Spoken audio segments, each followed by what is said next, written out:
Order! Order! You are an incorrigible delinquent at times. Behave yourself, man! Thousands of students across the country have walked out of their classrooms again today in the latest climate change strikes. They want the government to declare a climate emergency. It's something dozens of councils have already done. Greg Dawson has been to Bath, the latest place to declare a climate emergency.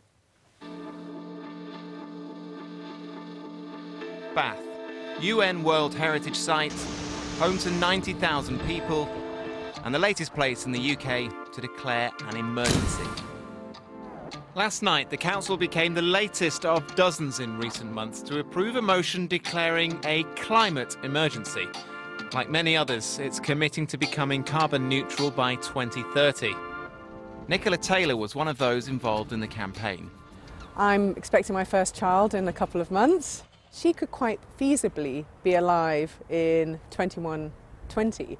And if we carry on the trajectory that we are on at the moment, I can't even imagine what the world will be like. Bath has one of the highest levels of pollution in the UK. Nicola is part of the direct action group Extinction Rebellion, who last week threw fake blood outside Downing Street, claiming it symbolised the death of future generations. I think a lot of people might look at you and say, you don't look like much of a rebel.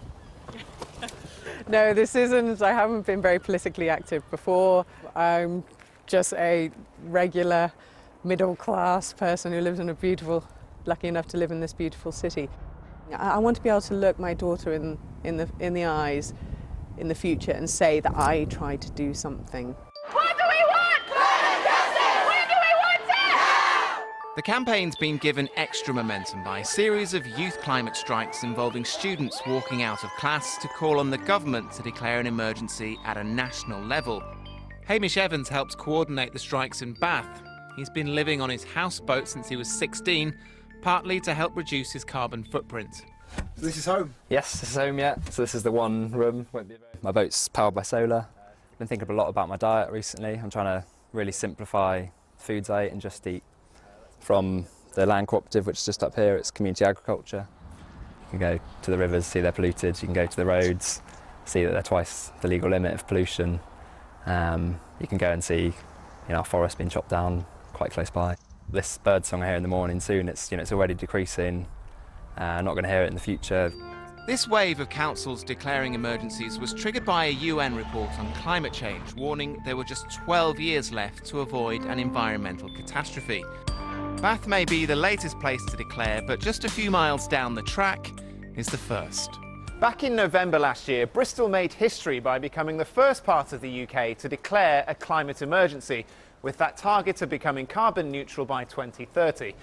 It's ambitious, and there are still lots of questions over how it's going to be achieved.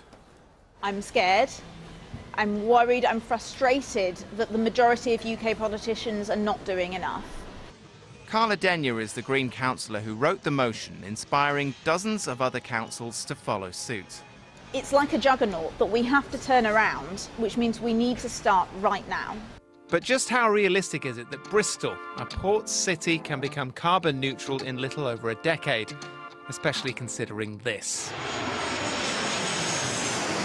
There are plans now underway to expand the airport in the city. At the moment, Bristol's mayor has a position of supporting airport expansion while also supporting the declaration of the climate emergency. I and fellow Greens have tried to persuade him otherwise. As yet, we haven't been successful. If the airport expansion goes ahead, is carbon neutrality by 2030 as a target dead in the water? It would be very, very difficult. I'm just wondering how much faith do you have that in 11 years' time Bristol will be carbon neutral? I'm sure it's going to happen because it needs to happen. Next week, at least 2 more councils are expected to follow the trend that began here. The campaigners admit declaring the emergency is the easy part. The much bigger challenge, implementing the ideas to tackle it. It sounds great, and it sounds like an emergency, but what does it actually mean in practice? Well, I know it's sacrilege to say it on this programme, but this issue is 1,000 times more important than Brexit. This is our existential That's why we're crisis. discussing it. Well, great. I'm delighted we are. But I'm talking about climate emergency. Climate emergency, exactly. And I'm trying to explain why this is a climate emergency. We're on course, business as usual, for about 4 degrees of global warming this century, which is catastrophic. That means that large parts of the Earth become uninhabitable. It means the collapse of living systems. It means huge numbers of refugees, people kicked out of their homes.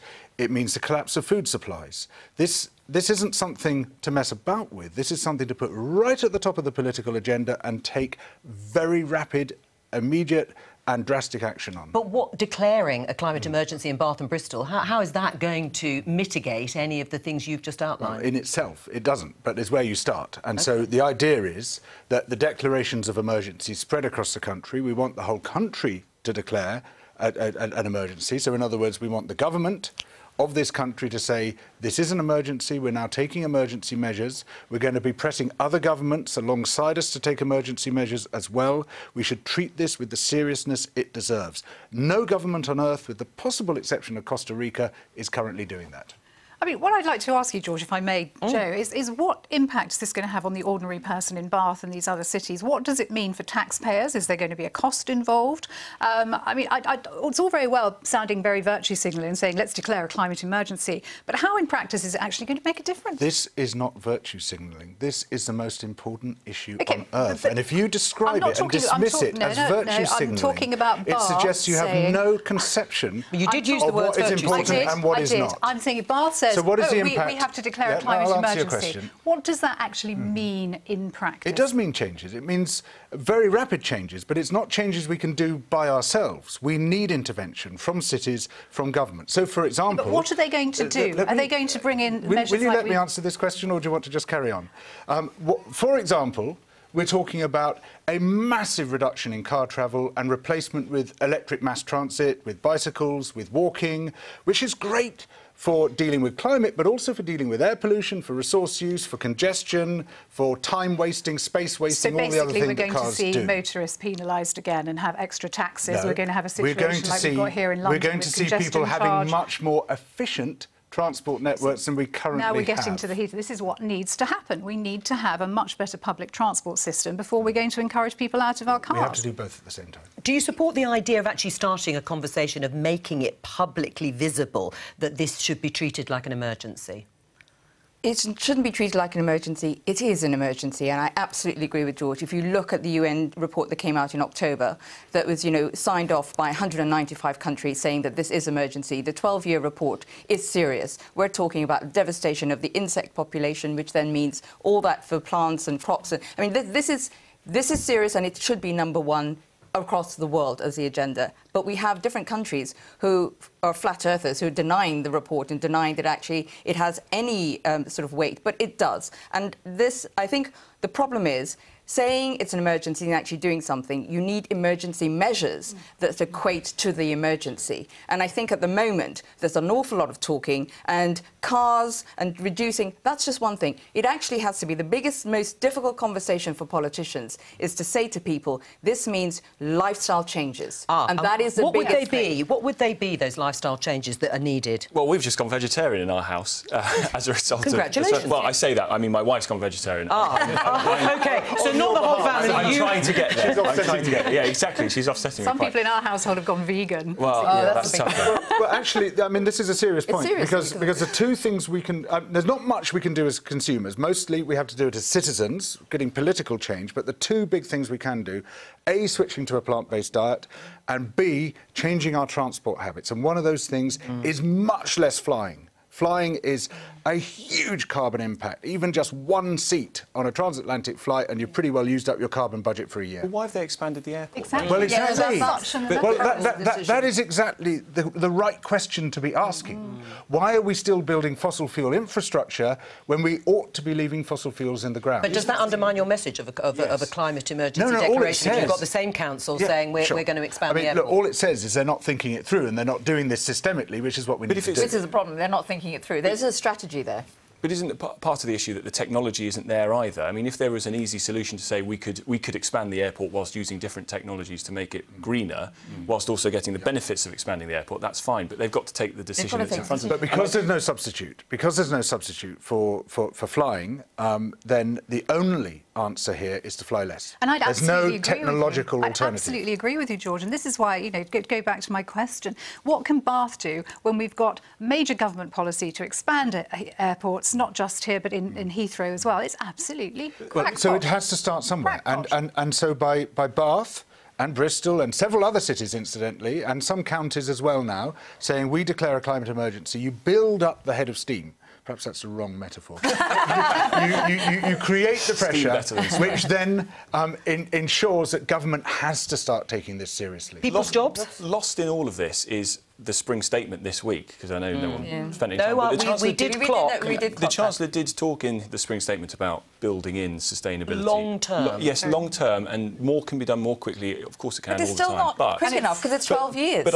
I do wonder whether in some of the criticisms you have, George, there is a mixing of ideas here. Criticism of the media for not keeping it at the top of the agenda is a criticism of the media rather than the way in which the agenda's been. And that's fine, but if you're doing these kinds of protests for media attention rather than directing it in the right way to change policy, then I think people's support for it is going to be... Well, Hofstede, where's the contradiction? You know, the media's not giving this enough attention. Protests help to ensure... amounts of attention, actually. Protests help to ensure that it gets more attention, which is what it needs. I mean, the media has let us down appallingly, the BBC included on this. Not this programme, though, which has done this, and the children's strikes before. I'm delighted to hear it. And look, here they are, the children's strike. Yeah. Do you think they will be a more potent weapon, do you think? Seeing children out of school protesting about their future? I honour and salute these children. They're fantastic. They're stepping in where previous generations have failed. They are brave, they're remarkable, they're incredibly well informed. I went to the protest last month in my home city, and I cried. I couldn't stop myself. It was one of the most moving things I've ever seen. You were looking sceptical. Yeah, I'm afraid I think these kids should be in school. I think if they want to protest, then absolutely fine, all credit to them. But why can't they do it on a Saturday? Because then it wouldn't be a strike. I think it says that they're very happy to miss school, but not their football matches or their dance classes. Oh, for God's sake. What a dried-up misanthrope you are. Everyone erupts at this time. Have a lovely weekend from all of us here. Goodbye.